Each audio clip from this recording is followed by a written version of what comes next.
1000 milliards. C'est le nombre de planètes estimé dans l'univers. Avec un tel nombre de planètes, la question peut se poser, y a-t-il des aliens dans l'univers? Quand on parle d'aliens, on parle bien d'une autre forme de vie intelligente. Pas d'un écureuil, pas d'un chameau, mais bien une forme de vie supérieure à l'humain.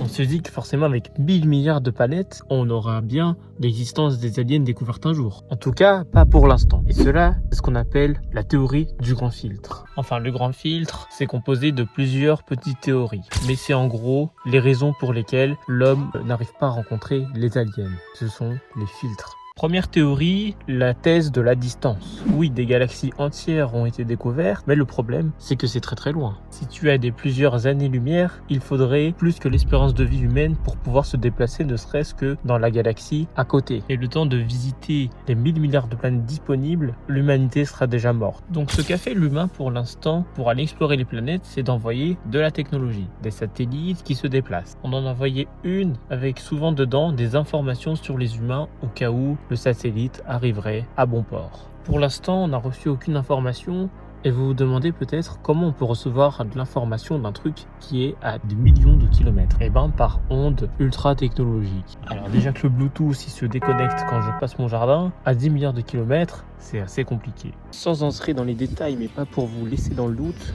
la technologie utilisée par la NASA s'appelle le Deep Space Network, un système permettant de capter à des millions, voire des milliards de kilomètres. Il s'utilise par 3 grandes antennes mesurant chacune d'entre elles plus de 70 mètres de diamètre. Mais bon, le problème avec toute cette théorie de distance, c'est que même si ce satellite découvrait une planète, elle serait beaucoup trop loin. Et si l'espèce en face n'est pas plus intelligente que l'humain, elle aussi, elle ne pourra pas venir chez nous. Et donc, on se retrouverait à être séparés pour l'éternité. Ce qui nous amène au point suivant, à quoi ressemblent les aliens? Quel est leur niveau d'intelligence? À quoi ressemble leur corps? S'ils sont vraiment beaucoup plus intelligents que nous, au point d'avoir pu faire cette distance, peut-être que tout simplement, ils ne se montrent pas. C'est-à-dire en attendant que nous, on se développe à travers notre technologie, notre intelligence, qu'on se débrouille par nous-mêmes sans qu'ils n'aient à intervenir. Ou alors, c'est autre chose. Peut-être qu'ils sont déjà venus sur Terre, mais qu'ils ont pu communiquer, mais que les personnes avec qui ils ont communiqué nous le cachent. Et ces personnes-là, ce seraient les États-Unis. En effet, il n'y a pas un jour sans qu'un pilote américain recense des UFO, des objets volants non identifiés. Pourquoi ce seraient les États-Unis? Car c'est le plus grand pays du monde depuis un siècle. Et les aliens, venant d'ailleurs et étant plus intelligents que nous,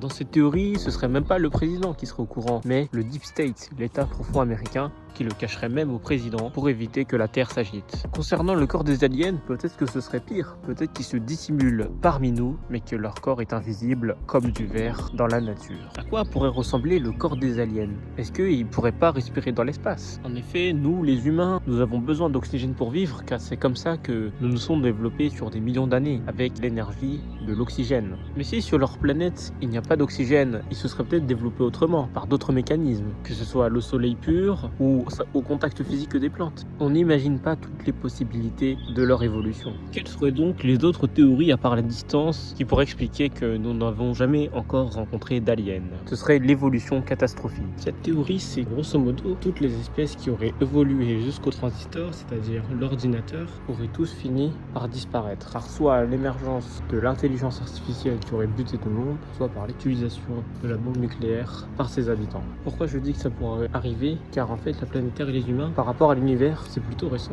Et entre le Big Bang et l'apparition de la Terre, il y a eu quelques millions d'années alors. Il y aurait pu avoir déjà des civilisations éteintes avant nous, voire même des planètes totalement détruites. On ne sait pas jusqu'où la technologie a pu mener des espèces plus intelligentes que nous. Mais qu'en pensent les scientifiques humains? La théorie du grand filtre a été popularisée par Robin Hanson en 1998. Bien sûr, bien d'autres humains y avaient réfléchi avant, mais c'est vraiment lui qui a mis à l'écrit et synthétisé toutes les théories des grands scientifiques posées avant, notamment par le paradoxe de Fermi, qui est si l'univers est si vaste et ancien, il devrait fourmiller des civilisations intelligentes. Or, on n'en détecte aucune, ce qui s'appelle le paradoxe de Fermi. La réponse de Stephen Hawking était: nous croyons que la vie est apparue spontanément sur Terre, donc dans un univers infini, il doit y avoir d'autres occurrences de vie. Il considérait ça comme quasi certain mathématiquement. Mais Stephen Hawking avait peur que l'on rencontre les aliens en comparant cela avec l'arrivée de Christophe Colomb en Amérique. Ça s'est pas très bien passé avec les Américains originels. Oui, c'est vrai qu'on les a butés. Il pensait que les aliens seraient du coup des espèces qui pourraient voyager à travers les planètes, à travers de la technologie hyper avancée. Bah oui, s'ils peuvent aller sur Terre, ils peuvent bien aller sur d'autres planètes pour voyager et se poser. Il demandait explicitement d'écouter les aliens et si on les écoutait, de ne pas rentrer en contact avec eux pour éviter qu'ils nous exterminent tout simplement. On peut se demander quelle aurait été sa réaction face à l'intelligence artificielle qui se développe aujourd'hui. A l'inverse, Elon Musk dit clairement qu'on est tout seul. Lui qui est pourtant en contact des satellites toute la journée dit qu'il n'a vu aucune preuve d'existence des aliens. Il énonce même le contraire, qu'il a peur que l'on soit tout seul dans l'univers. Ce qui veut dire que nous devons vraiment faire attention à ce que l'humain ne s'auto-disparaisse pas, car sinon, la conscience et la vie disparaissent de l'univers. Et c'est pour ça qu'il entreprend à aller voyager sur d'autres planètes pour multiplier la vie dans l'univers. Une des raisons qui fait qu'on n'a pas rencontré les aliens, c'est aussi le problème de taille. Et ce n'est pas une métaphore, c'est à prendre au sens littéral. Peut-être que dans cette théorie ici, tout simplement que les aliens sont une espèce géante et qu'ils nous prennent pour des insectes. Peut-être qu'ils nous ignorent comme on ignore chaque fourmi sur laquelle on marche. Imaginez une immense planète aussi grande que le soleil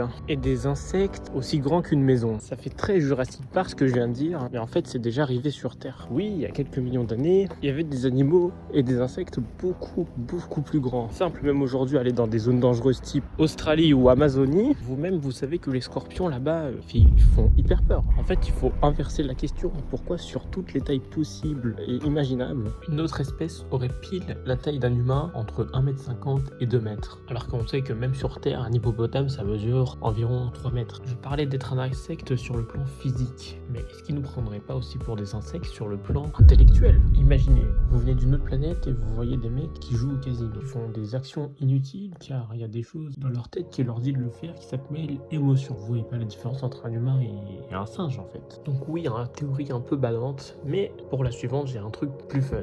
Et si en fait ils étaient déjà venus, mais il y a des millions d'années? Vous allez me dire oui, mais on n'a aucune preuve que c'est pu arriver. Eh ben si, on en a une. Les pyramides en Égypte. Vous saviez que avec la technologie d'aujourd'hui, on est tout simplement incapable de les reproduire. C'est pour ça d'ailleurs qu'il n'y en a pas de nouvelles. Dites-vous que ça n'a pas été fait il y a 1000 ans, mais il y a une bonne dizaine de milliers d'années.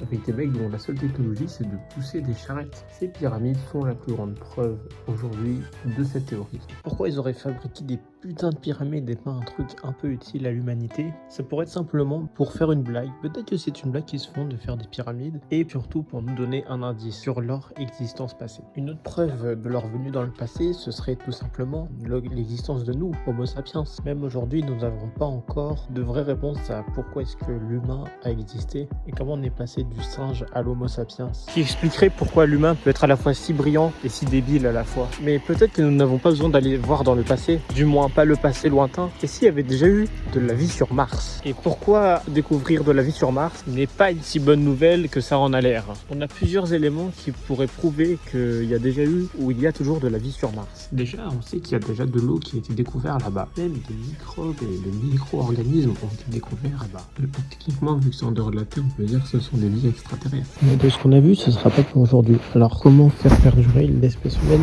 le plus longtemps possible? Ce sera par des moyens technologiques hyper avancés. Donc les voici. En premier, en quoi l'intelligence artificielle va-t-elle nous faire vivre plus longtemps? Numéro 1, sur les médicaments. Et pour élaborer de nouveaux médicaments avec des calculs mathématiques beaucoup plus complexes, ceux d'aujourd'hui. L'IA de Google, il y a bien longtemps, a déjà trouvé les environ 3700 protéines existantes dans la nature et les a modélisées en 3D. Si vous n'êtes pas dans la science, ce que je dis par un peu abstrait, mais sachez que c'est vraiment une prouesse incroyable. Ça aurait pris des milliers d'années aux humains à faire. Autre technologie qui paraissait lointaine il y a seulement quelques années, mais pour lesquelles on peut vraiment se rapprocher aujourd'hui, c'est la technologie de clonage, CRISPR. En prenant l'ADN de quelqu'un, en la mettant dans une éprouvette, on peut essayer de l'injecter dans un nouveau bébé humain pour recréer une personne. C'est ce qui s'appelle en science la technologie CRISPR. La raison aujourd'hui pour laquelle on ne l'utilise pas massivement, c'est que simplement on n'est pas sûr que le bébé survive longtemps avec les variations génétiques. Avec des IA qui pourra faire des calculs très loin, très projetés, il pourrait anticiper tous les mouvements possibles lorsqu'on fout un ADN dans un bébé. Et donc pouvoir nous redire en forme humaine les ADN compatibles avec quel bébé et comment gérer les maladies futures. Et avec la multiplication de la vie, on pourrait faire que, comme en économie, plus il y a de choses, moins on en accorde de la valeur. Donc plus la vie sera abondante, moins on y accordera de la valeur. Et si on accorde moins de valeur à la vie, on pourra envoyer des cow-boys dans l'espace pour tester de nouvelles technologies et continuer d'avancer. On pourra véritablement faire ce qui a toujours marché pour l'humain, la méthode ingénieuse, c'est-à-dire l'essai-erreur, mais cette fois-ci avec des technologies spatiales avec lesquelles la vie humaine n'a plus d'importance. Si l'espérance de vie humaine ne risque-t-il pas d'y avoir un problème de surpopulation? Alors déjà aujourd'hui on sait qu'on n'a pas un problème de surpopulation mais bien de subpopulation. En Corée du Sud mais en Europe aussi, les taux de natalité sont en chute libre. Si les Coréens du Sud ne font rien, leur population risque de tout simplement disparaître avec un taux de natalité inférieur à 1 alors que le taux pour recouvrir la population est de 2,5 environ. Autre sujet intéressant, l'eugénisme. Bah oui, si on se ramène devant les aliens et qu'on voit qu'il y a des mecs qui ont toujours certaines pensées, qui vont toujours au casino et qui savent même pas s'arrêter à comment boire de l'alcool, comment on pourra se présenter devant une espèce extraterrestre qui inclut un sac chiffre et qui voyage à travers tout l'espace? Pour nous, les meilleurs humains, ça va être compliqué de se dire qu'on va garder le bas du troupeau en vie.